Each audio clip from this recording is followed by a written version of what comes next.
Hey there, everybody. Welcome back to the channel RVCCIS.info, where faculty representatives from Rock Valley College's Computers and Information Systems Department talks to you, our community at large, about things roughly having to do with computers and information systems. Joining me today, as always, and after it feels like a long time, Yeah, it feels like Stephanie a month. Washer. Yeah. And howdy, everybody. I'm Eric Wolf, and today we've got another 3 Under 30, where finally we have some things happening in the wider world of tech that we can talk about again. And the big one on everybody's mind is Facebook goes down for something like 6 hours yesterday. Yeah. I know. I knew it was bad even when my husband was like, "Hey, did you notice it was down?" And then of course, you search for it and they're blaming the BGP configuration issue with it, or the border gateway protocol. And I'm like, really? Is that really going to lock people out of their offices?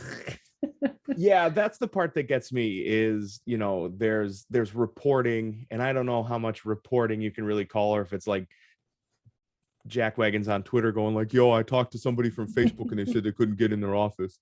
So like, I think much has yet to be discovered about this whole thing. But, the idea here is that a configuration change or a series of configuration changes essentially told the internet to forget about Facebook, Messenger, WhatsApp. And Instagram. And that's a hard sell, but it's really not totally crazy. So there is a link here I hope to remember to add. It's actually from Cloudflare. And I know they've had a lot of really bad press lately because of their horrible idiot dipshit severe security lapse that happened over the summer. But still, they are, an important key player here in all things security and networking. Is essentially they think Facebook published a whole bunch of changes that were meant to improve the BGP, the border gateway protocol.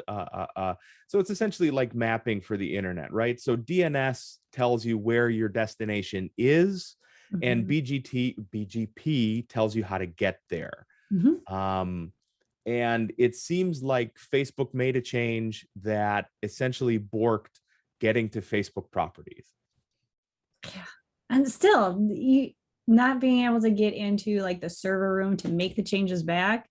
I don't know. It just doesn't seem whatever. It does seem weird, but does it also kind of smacks of that whole like, okay, so you gave the keys to security over to some like security jarhead who's like, ain't nobody getting in this building.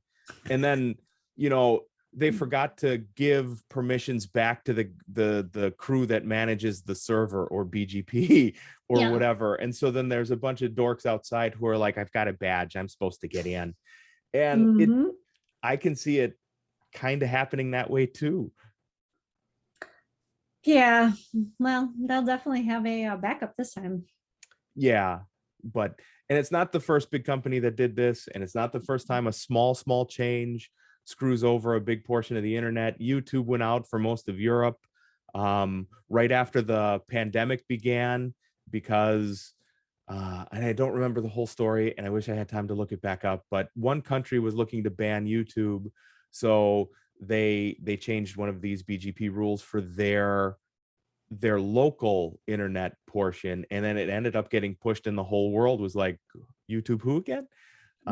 So this kind of stuff happens, but really you would think you would like test it out first, or a little more. I don't understand, but here it is. And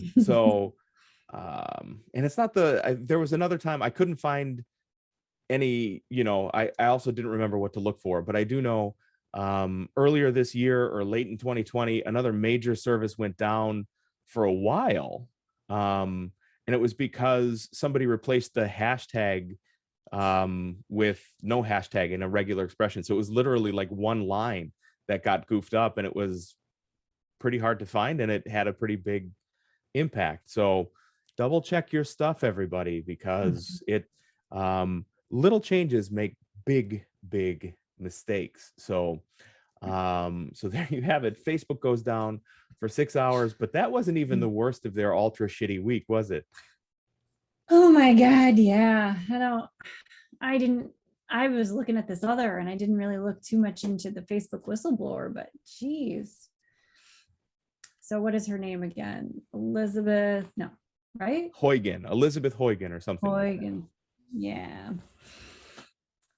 Yeah, so geez. If we have the name right. If not, I apologize, whistleblower. We'll get it right in post. Yeah, we'll get it. We'll get it. I'll get it here in a second. So she was on 60 Minutes. That's why it's in the news right now, because she was just on 60 Minutes talking about the complaints with the federal law enforcement about the research and how Facebook magnifies misinformation, which shoot, all you have to do is look at your Facebook feed and how it magnifies misinformation. Yeah, I think anybody who's really honest with themselves kind of looks at their feed. I would say that this goes for like Twitter as well, because I've noticed the recommendations I get for Twitter and Facebook lately it's like, really, that's insanity. Why would you even show this to me? I think some of us have felt this naturally, which I imagine our whistleblower had to feel naturally too. Like, this is amplifying the worst of everything that's happening here. Yeah. And then, of course, if you're someone that is doesn't really understand Facebook or is new to Facebook, so that's where her complaint is that all of the younger people on Facebook are actually being this. Right. How lots of like stuff. So it's like, I think it was called the Civic Integrity or Civic Interaction Group, which was dissolved essentially immediately following the election in 2020, because they're like, well, we don't need to pretend like we're doing anything anymore, so we can get rid of you.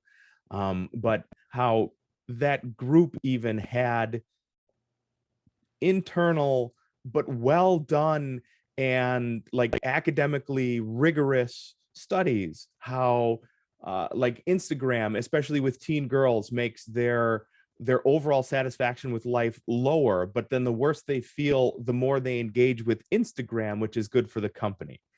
So it's documented, or and I haven't read everything, so I can't say that, but allegedly it's documented that they know that we have these negative outcomes that come from a direct link to the way it is that we show content, but those negative consequences increase engagement, which increase revenue. So to hell with it.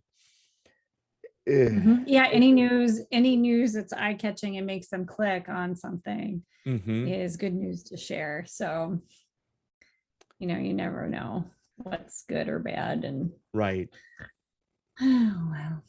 So just don't click on anything on Facebook. Yeah, just don't click on anything. That's it, exactly. Find actually sourced news and go with that. But yeah, that's a really, again, it's a really bad week for Facebook here. And I guess there's congressional testimony coming from that interview that we should expect. So I mean, I would say hopefully something gets done, but that's going to be a tough pill to regulate. Or I don't know how you would even do that, or yeah, this will be interesting. This is one to watch and see what happens. Right. Yeah, but hopefully there will be some changes there. Amplify some good content maybe once in a while. That might be something. Yeah, that'd be great. And speaking, our third topic, so Facebook is having a very bad week is 1 and 2, and number 3 is YouTube finally gets around to banning vaccine misinformation, which is just one platform, but I think the idea is that the other platforms might follow. Yeah, I mean, I'm surprised YouTube is banning misinformation, but they're starting to look at the information that's being posted out there, because it's being pushed out to people as well. Right. And it still surprises me how we can have loads of factual data, but somebody with a good camera and a light ring is much more believable on YouTube or whatever, Yeah. you know, And a lot of is, confidence. yeah, that's true. Or like a loose interpretation of what acceptable risk might be. So, I mean, hopefully some of that stuff can get tamped down, because YouTube, much in the same way that Facebook works, knows that, the content that gets shared the most is incendiary in nature. And and because if we can drive views, we can drive advertising. If we can drive advertising, we can drive revenue. It's kind of a supercharged way to get the wrong information out there. Well, and let's face it, educational material isn't always the most exciting to watch or to look at. I was showing my students, my A+ students today, they're all like, let's watch Linus Tech Tips. I'm like, the only reason you want like Linus Tech Tips is because he's, animated and exciting to watch. I'm like, this other person is just as good and probably has more information for you. Yeah, better information sometimes too, but yeah. Yes, maybe not as snarky, and that's the difference there. Yeah, he's Judgy McJudgerton sometimes, but so there you go. 3 burning topics from the overall tech ecosystem this week. Facebook has an ultra bad week with 6 hours worth of outage and a pretty damning whistleblower report, and YouTube pulls vaccine misinformation off of its site. Leave us a comment below if you have noticed the same things that we have noticed insofar as the patterns in Facebook and Twitter and Instagram as to what it is that shows up in your feed, or if you don't think that those are the things that end up in your feed too. Speaking of social media and how to stay off of it, why don't you follow us instead? We can be found at Facebook, the aforementioned devil of most of this episode, Facebook, Twitter, Anchor.fm, and here on YouTube, another episode devil, and we can be found at RVCCISInfo. So on behalf of Stephanie Washer, myself, Eric Wolf, and the rest of the Rock Valley College community, stay safe and stay sane out there, everybody. Maybe just unplug for the rest of the week. Yeah.